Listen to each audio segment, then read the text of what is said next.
बिस्मिल्लाहिर्रहमानिर्रहीम। Exercise 2.2 start करते हैं। उससे पहले अगर आपने अभी तक चैनल को सब्सक्राइब नहीं किया तो चैनल को सब्सक्राइब कर लें ताकि आने वाली हर वीडियो की अपडेट आप तक पहुंचती रहे।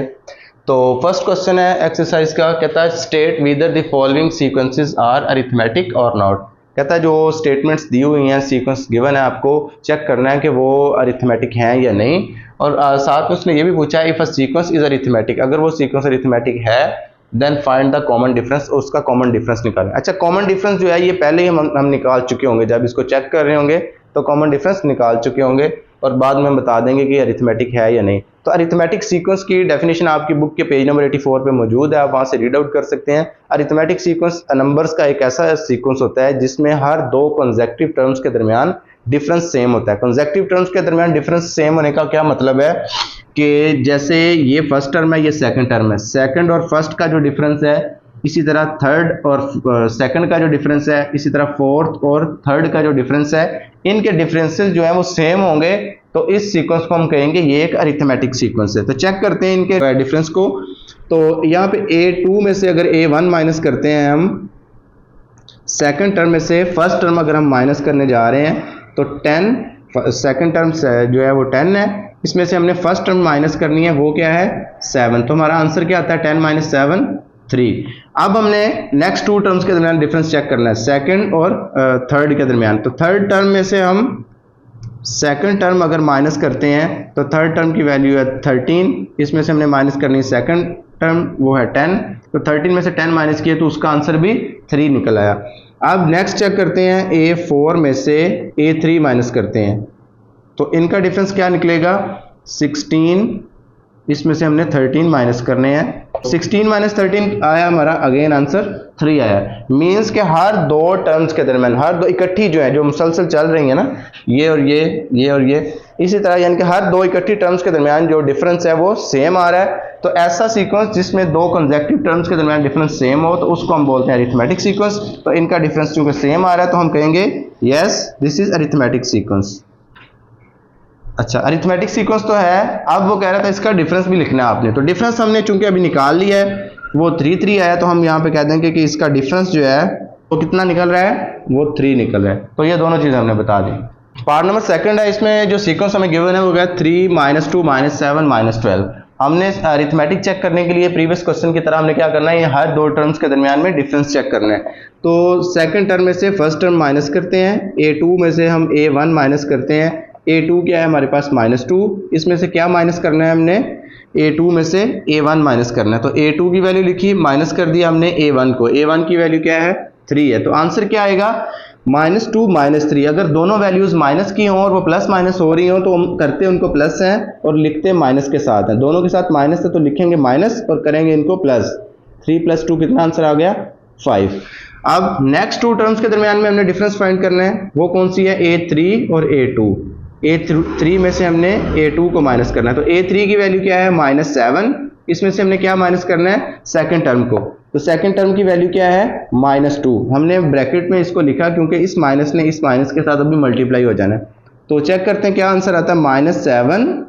अब ये माइनस और ये माइनस मल्टीप्लाई होके क्या बन गया प्लस, नेक्स्ट लिखेंगे 2।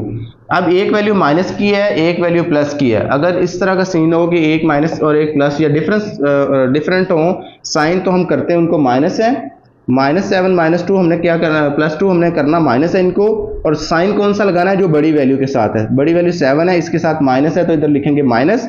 अब 7 में से 2 माइनस करेंगे तो क्या आएगा आंसर -5।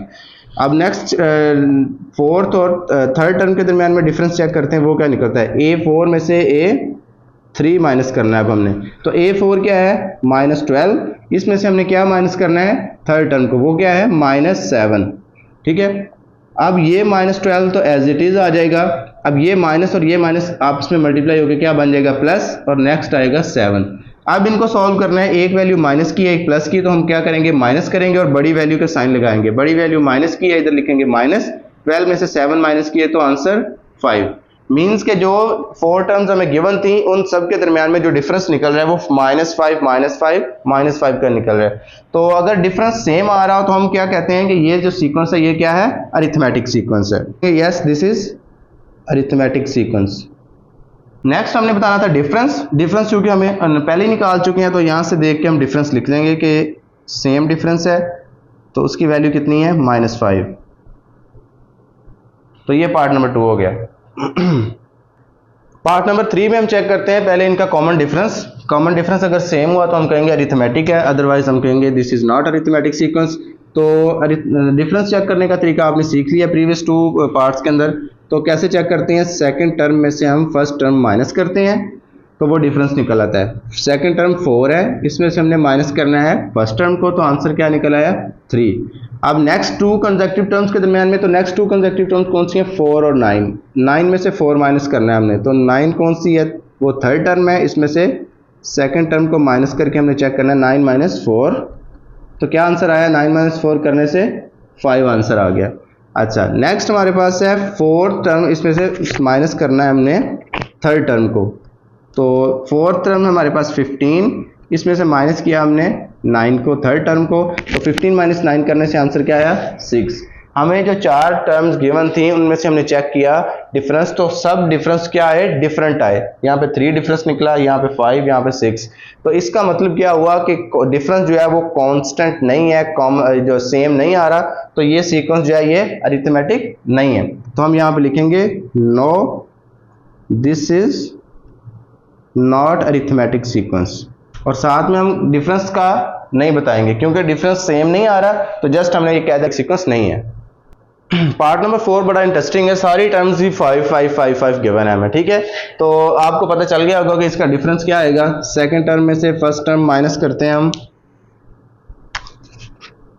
तो क्या आंसर आ रहा है 5 - 5 करने से 0 आंसर आ रहा है। सारी 5 5 है तो 0 0 हमारा डिफरेंस आएगा।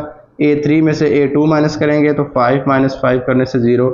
इसी तरह A4 में से A3 करेंगे तो वो भी 5 - 5 करने से 0। तो सबका डिफरेंस सेम आ रहा है, 0 0 आ रहा है, तो इसका मतलब ये क्या हुआ, अरिथमेटिक सीक्वेंस हुआ। तो हम यहाँ पे लिखेंगे yes this is arithmetic sequence, साथ में हम लिख देंगे इसका डिफरेंस 0। क्वेश्चन नंबर 2 में कहता है कि the nth term of arithmetic sequences are given, के जो सीक्वेंस है उनकी nth टर्म गिवन है, जनरल टर्म गिवन है, find the arithmetic sequence in each. कि हर क्वेश्चन का जो है हर पार्ट का आपने सीक्वेंस फाइंड करके देना है। तो सीक्वेंस में क्या होता है, टर्म्स होती हैं A1 A2 A3, first second third up to so on terms होती हैं। तो हम वही टर्म्स इधर से फाइंड कर लेंगे। फर्स्ट टर्म क्या होती है A1, तो यहाँ पे n है, n की जगह पे हमें क्या पुट करना पड़ेगा, n को अगर हम 1 पुट करते हैं इस सीक्वेंस के अंदर तो हमारे पास कौन सी टर्म निकलेगी, फर्स्ट टर्म। तो हम क्या करेंगे, n को 1 पुट करेंगे इस सीक्वेंस के अंदर, तो a n की जगह पे लिखेंगे 1 = फिर आगे लिखेंगे 4, n की जगह पे हमने 1 पुट करना है तो इधर लिखेंगे 4 × 1 - 3। तो आंसर क्या निकला, 4 1s are 4, 4 - 3 1 आंसर आ गया। सेकंड टर्म निकालनी है तो n को क्या पुट करना पड़ेगा, 2 पुट करेंगे। तो यहाँ पे n को अगर 2 पुट किया तो a2 आ गया यहाँ पे हमारे पास, और 4 × n की जगह पे अगेन 2 आ जाएगा। जिधर जिधर n है वहाँ पे अपने n से रिप्लेस कर देनी वैल्यू, जो वैल्यू n की पुट कर रहे हैं उससे। तो 4 2s are क्या आया 8 - 3, तो 8 - 3 क्या आंसर आएगा 5। सेकंड टर्म हमारे पास 5 निकल आई। अब हमने थर्ड टर्म निकालनी है तो n को क्या पुट करेंगे, 3 पुट करेंगे, A3 निकल आएगी हमारे पास। तो n की जगह पे 3 आ गया। नेक्स्ट भी जहाँ पे n है वहाँ पे भी 3 आ जाएगा -3। तो 4 3s are 12 - 3, 12 में से 3 माइनस किए तो क्या आंसर आया 9। अब 3 टर्म्स हमने निकालनी है, तो सीक्वेंस के अंदर मोस्टली 3 टर्म्स तक गिवन होता है। तो हम चलें 4 टर्म भी निकाल लेते हैं। तो n को क्या पुट कर देंगे, 4 पुट करेंगे, तो हमारे पास क्या निकल आएगा, n की जगह पे 4 पुट करने से A4 आ जाएगा। और नेक्स्ट भी 4 × n की जगह पे क्या आएगा 4 × 4, और आगे हम इसमें से माइनस करना है हमने 3। तो 4 4s are 16, 16 - 3 लिखेंगे तो हमारा आंसर क्या आ जाएगा 13। ठीक है, तो ये हमारा जो सीक्वेंस है इसकी पहले 4 टर्म्स निकल आई हैं, तो हम यहाँ पे सीक्वेंस लिख देंगे। नेक्स्ट आपने नीचे लिख लेना है कि इसका जो रिक्वायर्ड सीक्वेंस है या आंसर है हमारा वो क्या आ गया। फर्स्ट टर्म निकली है आपने 1, उससे नेक्स्ट 5, उससे नेक्स्ट टर्म जो है वो हमारी निकली है 9, उससे नेक्स्ट टर्म निकल आई है 13, up to so on dots लगा देने, तो ये हमारा सीक्वेंस निकल आया।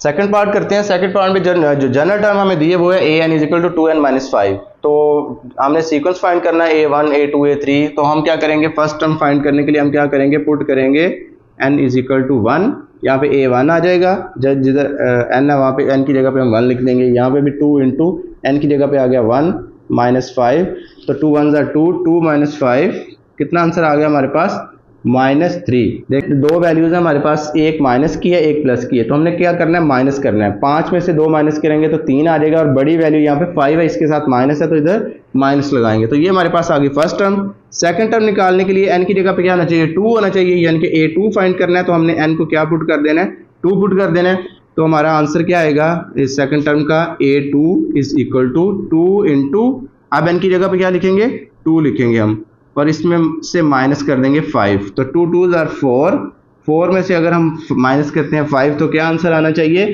देखिए एक प्लस की वैल्यू एक माइनस की, और बड़ी वैल्यू 5 है, इसके साथ है माइनस, तो हम इधर लगाएंगे माइनस 5 माइनस 4, आंसर आ जाएगा 1, तो -1 आ गई सेकंड टर्म। थर्ड टर्म निकालने के लिए a3 चाहिए हमें, तो n को क्या पुट करना है हमने 3, तो a3 आ जाएगा, यहाँ पे n की जगह पे जब 3 पुट किया तो a3 आ गया, और 2 इंटू, अब फिर जहाँ पे n है वहाँ पे क्या लिखेंगे, n को 3 लिख रहे हैं तो 3 लिखेंगे, माइनस करेंगे 5, तो 2 3 आर 6, 6 में से कितने माइनस करने हैं 5, तो बड़ी वैल्यू अब 6 है, इसके साथ प्लस है तो प्लस आएगा, 6 माइनस 5 क्या आंसर आया +1 आ गया। अब फोर्थ टर्म फाइंड करनी, तो n को क्या पुट करेंगे 4, तो हमारे पास जो फोर्थ टर्म है वो क्या आ जाएगी 2 इंटू, n की जगह पे लिखा हमने 4 और माइनस कर दिया 5 इसमें से, तो 2 4 आर 8, 8 में से 5 माइनस किए तो आंसर आ गया 3। अब ये हमारी 4 टर्म्स निकल आई हैं, अब इसको हमने लिखना है सीक्वेंस की फॉर्म में। सीक्वेंस की फॉर्म में लिखने के लिए आपने क्या कहना है कि रिक्वायर्ड सीक्वेंस या आंसर, हमारा सीक्वेंस उसने पूछा था कि सीक्वेंस फाइंड करके दें, तो फर्स्ट टर्म हमने निकाली है -3, उससे नेक्स्ट टर्म हमने निकाली है -1, उससे नेक्स्ट 1, और फोर्थ टर्म निकाली है 3, और उसके आगे आपने डॉट्स लगा देने कि ये सीक्वेंस इस तरह चलता जा रहा है। पार्ट नंबर 3 मैंने सॉल्व कर दिया है, बिल्कुल सिंपल सा था, ये सीक्वेंस लिख के n पुट किया 1 तो हमारे पास फर्स्ट टर्म निकला, इसी तरह 2 पुट किया तो 3 पुट किया, तो ये आप नोट कर सकते हैं, बिल्कुल आसान है। नेक्स्ट पार्ट करते हैं, इसका पार्ट नंबर 4 जो है वो पार्ट नंबर 2 से बिल्कुल मिलता जुलता है, थोड़ा बहुत डिफरेंस है। मैंने इसको सॉल्व कर दिया है, n की जगह पे 1 पुट किया है तो a1 निकला है हमारे पास, इधर भी n की जगह पे 1 आ गया, 3 1 आर 3, -1 किया तो 2 आ गया, इसी तरह 2 पुट किया तो सेकंड टर्म निकल आई है, 3 पुट करने से थर्ड टर्म निकल आई है, तो ये एक सीक्वेंस बन गया हमारे पास। पहले टर्म 2 फर्स्ट टर्म है, 5 सेकंड टर्म है, 8 उससे नेक्स्ट टर्म है, तो अब तो हमने इसके आगे डॉट लगा दिए कि ये हमारा रिक्वायर्ड जो है अरिथमेटिक सीक्वेंस है।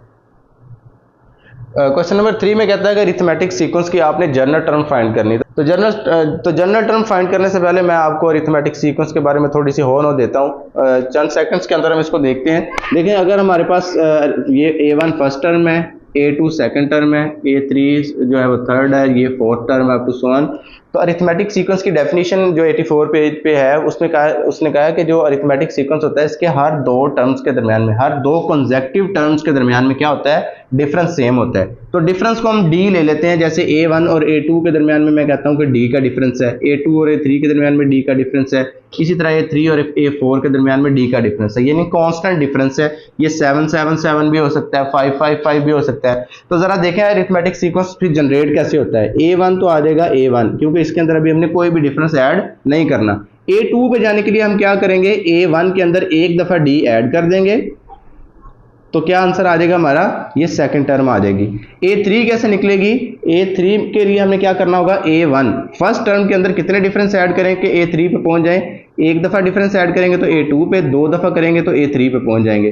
तो इसका मतलब a3 तक जाने के लिए हमें a1 के अंदर 2 डिफरेंस ऐड करने पड़ेंगे। अब a4 पे जाने के लिए कितने डिफरेंस ऐड करने पड़ेंगे, 1 2 3, a1 के अंदर 3 डिफरेंस ऐड करेंगे हम, तो फोर्थ टर्म के ऊपर पहुंच जाएंगे।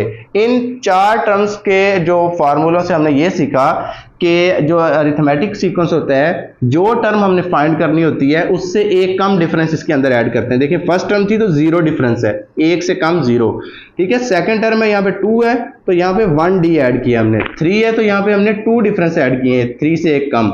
यहाँ पे फोर्थ टर्म है तो उसके लिए हमने एक कम 3 डिफरेंस ऐड किए हैं। तो इसका मतलब क्या होगा, जो जनरल टर्म होगी अरिथमेटिक सीक्वेंस की वो क्या होगी, अगर वो an है तो an की वैल्यू क्या होगी, फर्स्ट टर्म के अंदर हम कितने डिफरेंस ऐड करेंगे, n से एक कम, n -1 डिफरेंस ऐड करेंगे तो वो हमारे पास अरिथमेटिक सीक्वेंस की जनरल टर्म निकल आएगी। अब इसी को लेके हम क्या करेंगे, अरिथमेटिक सीक्वेंस की जो गिवन है उनकी जनरल टर्म निकालेंगे।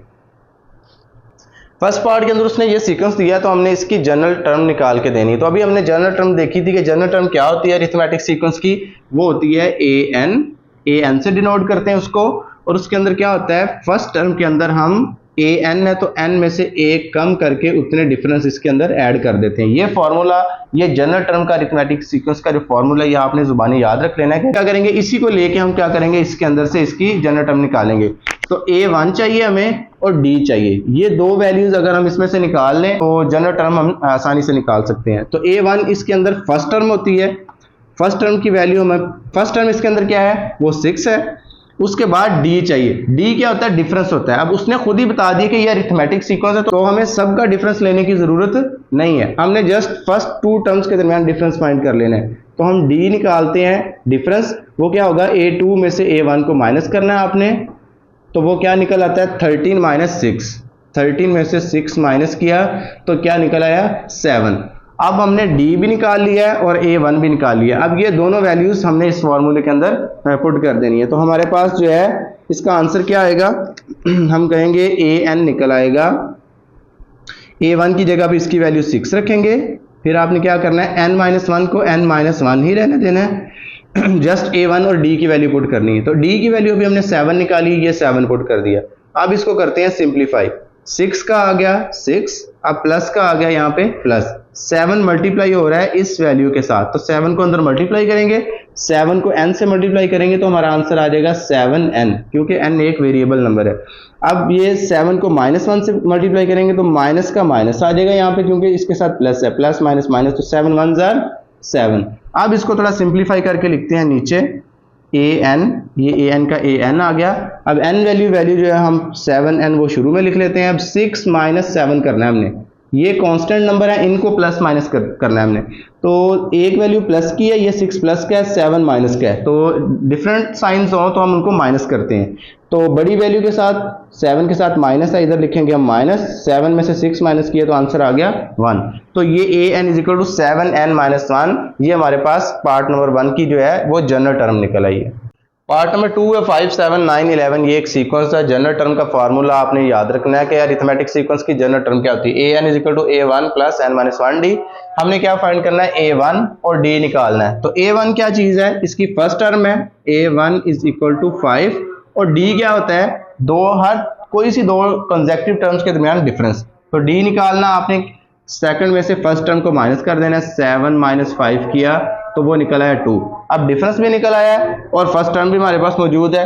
आपने इस फॉर्मूले के अंदर इसकी वैल्यू पुट करनी है जो अरिथमेटिक सीक्वेंस का जनरल टर्म का फार्मूला है। तो an is equal to A1 है हमारे पास 5 प्लस n-1 का n-1 लिखेंगे, और D की जगह पे इसका डिफरेंस हमने निकाल लिया है 2। ठीक है, डिफरेंस मैंने कहा कि ये सबका डिफरेंस निकालने की जरूरत नहीं है, क्योंकि उसने खुद ही बोल दिया ये अरिथमेटिक सीक्वेंस है। an जो है ना टर्म है, जनरल टर्म हमारे पास क्या निकलेगी, 5 प्लस ये 2 को अंदर मल्टीप्लाई करें, 2n जार 2n, ये 2 को -1 से मल्टीप्लाई किया तो ये आ गया -2। अब इसका आंसर निकाल लेना, थोड़ा सिंप्लीफाई करके लिख देते हैं इसको, कि इसकी n वाली टर्म जो है ये शुरू में लिख लेते हैं, बाकी जो कॉन्स्टेंट्स हैं दो इनको सॉल्व कर लेते हैं। तो 5 माइनस 2 क्या आंसर आएगा, 5 में से 2 माइनस करेंगे तो +3। ठीक है, +5 है क्योंकि बड़ी वैल्यू 5 की प्लस है तो इसके साथ +3 आएगा। तो ये हमारे पास इसकी जनरल टर्म निकल आई। पार्ट नंबर 3 हम करने लगे हैं, इसमें दिया हुआ है 4, 9, 14, 19, इसकी हमने जनरल टर्म मालूम करनी। तो जनरल टर्म का हमने फार्मूला पहले लिखा हुआ है कि an is equal to A1 plus n-1 into D। हमने क्या करना है, इसमें से A1 देखना कौन सा है, फर्स्ट टर्म कौन सी है 4, और दूसरे नंबर पे हम क्या चेक करते हैं, डिफरेंस। इन में से किसी भी दो कंसेक्यूटिव टर्म्स के दरमियान में से हमने डिफरेंस निकालना होता है। तो D कैसे निकालते हैं, सेकंड में से आप फर्स्ट को माइनस कर लें, थर्ड में से सेकंड को कर लें, किसी दो टर्म्स को ले लें आप। तो हम 9 में से 4 माइनस करते हैं तो वो आ जाएगा 5, डिफरेंस 5 आ गया, और फर्स्ट टर्म हमारे पास 4 है। तो इस फार्मूले के अंदर हमने वैल्यूज़ को सब्सटीट्यूट करना है। तो हम क्या करेंगे, हम लिखेंगे यहाँ पे an is equal to A1 की जगह पे क्या लिखेंगे 4 प्लस n-1 इंटू D क्या है 5 है। अब इसको अंदर मल्टीप्लाई कर दें, ये 4 एज इट इज़ आ गया, an भी एज इट इज़ आ गया, प्लस 5 को n से मल्टीप्लाई किया 5n आ गया, 5 को -1 से मल्टीप्लाई किया तो -5 आ गया। अब n वाली टर्म जो है 5n, इसको स्टार्ट में लिख लेना है। 4 - 5 किया तो ये प्लस क्या, ये माइनस क्या, तो माइनस होगा। बड़ी वैल्यू के साथ माइनस है, इधर माइनस लगाएंगे तो 4 - 5 या 5 - 4 1 आ गया। तो ये हमारी इसकी जनरल टर्म निकल आई। पार्ट नंबर 4 में जनरल टर्म फाइंड करनी है। हमारे पास गिवन क्या है, 2, 12, 22, ये हमारे पास गिवन है। हमने यहाँ से फर्स्ट टर्म निकालनी है। फर्स्ट टर्म क्या है हमारे पास 2, और डिफरेंस फाइंड करना है। तो डिफरेंस क्या है, हमने डी चेक करने के लिए सेकंड टर्म में से फर्स्ट टर्म को माइनस कर देना है। 12 में से माइनस किया 2, तो ये आ गया 10। अब जनरल टर्म लिखनी है आपने। जनरल टर्म में A N is equal to A1 की जगह पे आ गया 2 plus n - 1 into D. D की जगह पे क्या आएगा 10। सिंप्लीफाई कर लें इसको। 2 प्लस 10 को अंदर मल्टीप्लाई किया तो ये आ जाएगा 10 मल्टीप्लाई बाई n हो जाएगा। 10 को -1 से करेंगे तो -10 आंसर आ जाएगा। अब इसको थोड़ा सिंप्लीफाई करके लिख लेते हैं। 10n ये स्टार्ट में लिख लिया। कॉन्स्टेंट्स को सॉल्व करके इसका आंसर इधर लिख लेंगे। 2 - 10 करना है अब हमने, तो बड़ी वैल्यू 10 है, इसके साथ माइनस है, इधर लगाएंगे माइनस, तो 2 - 10 8, ये 10 - 2 8। ठीक है, ये हमारे पास पार्ट नंबर 4 की जनरल टर्म आ गई। क्वेश्चन नंबर 4 है, कहता है which term of arithmetic sequence 1 4 7 up to so on, ये एक सीक्वेंस चलता जा रहा है, इज 91। क्वेश्चन को समझ ले पहले। कहता है कि इस अरिथमेटिक सीक्वेंस के अंदर ये कौन से वाली टर्म है, मीन्स कि ये जैसे ये फर्स्ट टर्म है, ये सेकंड टर्म है, ये थर्ड टर्म है, तो 91 जो है ये कौन से नंबर वाली टर्म है। ये मीन्स कि हमने n की वैल्यू निकालनी है। जैसे A1 हो तो इसका मतलब होता है ये फर्स्ट टर्म है, A2 हो तो ये होता है सेकंड टर्म। इसका बताना है कि ये कौन से नंबर वाली टर्म है। तो उसके लिए हमें जनरल टर्म का फार्मूला पता है कि वो क्या होता है। हम कहते हैं वो होता है an is equal to A1 plus n - 1 into D. अब हमें n की जगह पे वो नंबर चाहिए जोन से नंबर वाली ये टर्म है। उसके लिए हमें क्या करना होगा, हमें n की वैल्यू निकालनी होगी कि n कौन सा नंबर है। ठीक है, तो हम क्या करते हैं, हमारे पास फर्स्ट टर्म भी मौजूद है इसके अंदर, हमारे पास डिफरेंस भी मौजूद है, और जो टर्म उसने खुद बता दिया इसको हम मान लेंगे कि ये कोई nth टर्म है। उसने खुद जो दी हुई ये टर्म, उसको कहेंगे ये जो 91 है, हमें नहीं पता कौन सी टर्म है, हम कहते हैं ये कोई nth टर्म है। ठीक है, और हमारे पास जो फर्स्ट टर्म है इसके अंदर वो है 1, और इनके डिफरेंस निकाल लेते हैं। इधर डिफरेंस क्या आएगा इसका, 4 - 1 करने से वो आ जाएगा 3। अब ये तीन वैल्यूज हम जनरल टर्म के फॉर्मूले के अंदर पुट करेंगे तो वहां से n की वैल्यू निकल आएगी। ठीक है, अब n की वैल्यू निकालते हैं हम। ये सारी चीजें इसके अंदर जब पुट करेंगे तो an की जगह पे हमने लिखना 91। ठीक है, an की जगह पे an की वैल्यू जो 91 आ गई। A1 क्या है 1 प्लस n - 1, n की वैल्यू निकालनी है, इसको भी कुछ नहीं कर सकते, इसको एज इट इज लिख देना है। और d की वैल्यू हमने अभी निकाली है, वो है 3। इसको सॉल्व करना है अब हमने। ठीक है, यहाँ पे आ गया 91 का 91, इधर 1 का 1, 3 को अंदर मल्टीप्लाई करेंगे तो यहाँ आ जाएगा 3n - 3। इधर से सॉल्व करके इसकी वैल्यू निकालें। 1 - 3 करने से आंसर क्या आएगा, ये 3n का 3n आ जाएगा। 1 - 3 करें तो हमारे पास -2 आंसर आएगा। ठीक है, 1 इसके साथ प्लस है, इसके साथ माइनस है, तो ये -2 आ गया। अब n की वैल्यू चूंकि निकालनी है तो इसके साथ जो भी चीज़ें हैं उसको उठा के दूसरी साइड पे ले जाएंगे। यहाँ पे 91 है, ये -2 है, इधर आके ये क्या हो जाएगा +2, और इधर बचेगा हमारे पास 3n। तो 91 + 2 करेंगे तो क्या आंसर आएगा 93, और इधर है 3n। अब 3 की वैल्यू n की वैल्यू निकालने के लिए ये 3 इधर मल्टीप्लाई हो रहा है, दूसरी साइड पे आके क्या हो जाएगा, ये हो जाएगा डिवाइड। तो हम यहाँ पे क्या करेंगे हम लिखेंगे 93, और ये 3 दूसरी साइड पे इधर आके डिवाइड हो जाएगा, और इधर बच जाएगा हमारे पास n। इसको सिंप्लीफाई कर लें, 3 1 ज़र 3, 3 3 ज़र 9, 3 1 ज़र 3, तो n की वैल्यू क्या निकल आई 31। मीन्स कि जो 91 है वो कौन सी टर्म है, 30th टर्म है। तो हम कहेंगे an जिसको हमने माना था, n की वैल्यू अब हमने निकाल ली है, तो an की जगह पे हम क्या लिखेंगे, n की वैल्यू 31 है, तो a 31 किसके बराबर है, वो 91 के बराबर है। ठीक है, क्वेश्चन नंबर 5 है, इसमें कहता है which term of the arithmetic sequence, बिल्कुल क्वेश्चन नंबर 4 से मिलता जुलता है। इस सीक्वेंस की ये 62 कौन से वाली टर्म है। ठीक है, हमने जनरल टर्म का फार्मूला लिख लेना है। हमने कहना है कि जो जनरल टर्म होती है वो होती है A1 plus n - 1 into D. अब हमने क्या फाइंड करना है, n फाइंड करना है कि ये जो 62 है कौन सी वाली टर्म है। ठीक है, हमने वो नंबर मालूम करना है जिस नंबर पे ये टर्म मौजूद है। तो सेम क्वेश्चन नंबर 4 की तरह हम करेंगे। अब जो गिवन टर्म उसने बता दी, हमें नहीं पता कि ये कौन से नंबर वाली टर्म है, हम कहते हैं कि ये कोई nth टर्म है, ठीक है, n की वैल्यू हमने मालूम करनी, तो ये हम कहते हैं nth टर्म है 62। अब इसके अंदर हमें चाहिए a1, फर्स्ट टर्म वो मौजूद है ऊपर 2 है पहली टर्म। अब d मालूम करना है तो d भी हम मालूम कर सकते हैं, सेकंड टर्म में से फर्स्ट टर्म माइनस कर दें आप तो हमारे पास आ जाएगा 3। अब ये तीनों वैल्यूज़ हम जनरल टर्म के फॉर्मूले में पुट कर देंगे कि an है हमारे पास 62, ठीक है, a1 है 2 plus n minus 1 into D की जगह पे क्या पुट करेंगे, इसकी वैल्यू जो 3 निकाली है। अब इसकी जस्ट सिंप्लीफिकेशन है, 2 प्लस 3 को अंदर मल्टीप्लाई करेंगे तो यहाँ पे आ जाएगा 3n माइनस 3, 3 को n से किया 3n, 3 को माइनस 1 से किया तो माइनस 3। अब ये 3n मैंने पहले लिख लिया है, 2 माइनस 3 करें तो क्या आंसर निकलता है -1, क्योंकि बड़ी वैल्यू माइनस की है, इसके साथ माइनस लगाएंगे तो 3 में से 2 गया तो -1। अब यहाँ पे आ गया ये 62 का 62, ये -1 हो रहा है तो इस तरफ आके 62 में क्या हो जाएगा, प्लस हो जाएगा, इधर अकेला 3n बच जाएगा, ठीक है। अब 62 प्लस 1 63 बच गया और इधर आ गया हमारे पास 3n। हमने n के साथ जो 3 है इसको एलिमिनेट करना है, ख़त्म करना है, क्योंकि n की वैल्यू निकालनी है। तो इस 3 को इधर ये डिवाइड मल्टीप्लाई हो रहा है तो इस साइड पे लेके आएंगे तो क्या हो जाएगा, ये इस साइड पे आके 63 के नीचे डिवाइड हो जाएगा ये, और इधर हमारे पास जस्ट n बचेगा, ठीक है। ये 3 इस तरफ आके 63 के नीचे डिवाइड हो गया। सिंप्लीफाई करते हैं, 3 1s are 3, 3 2s are 6, 3 1s are 3, तो 21 is equal to n, means कि n की वैल्यू 21 निकल आई है। अब हमने कहा था कि ये 62 nth टर्म है, n की वैल्यू हमने निकाल ली है 21, मीन्स कि अब n की जगह पे क्या लिखेंगे, हम कहेंगे ये 21st टर्म है हमारे पास, ये 62, ठीक है। हमें पता चल गया ये 21वीं टर्म है। तो ये हमारे पास क्वेश्चन नंबर 5 भी कंप्लीट हो गया। मिलते हैं नेक्स्ट वीडियो में, तब तक की इजाज़त, अल्लाह हाफ़िज़।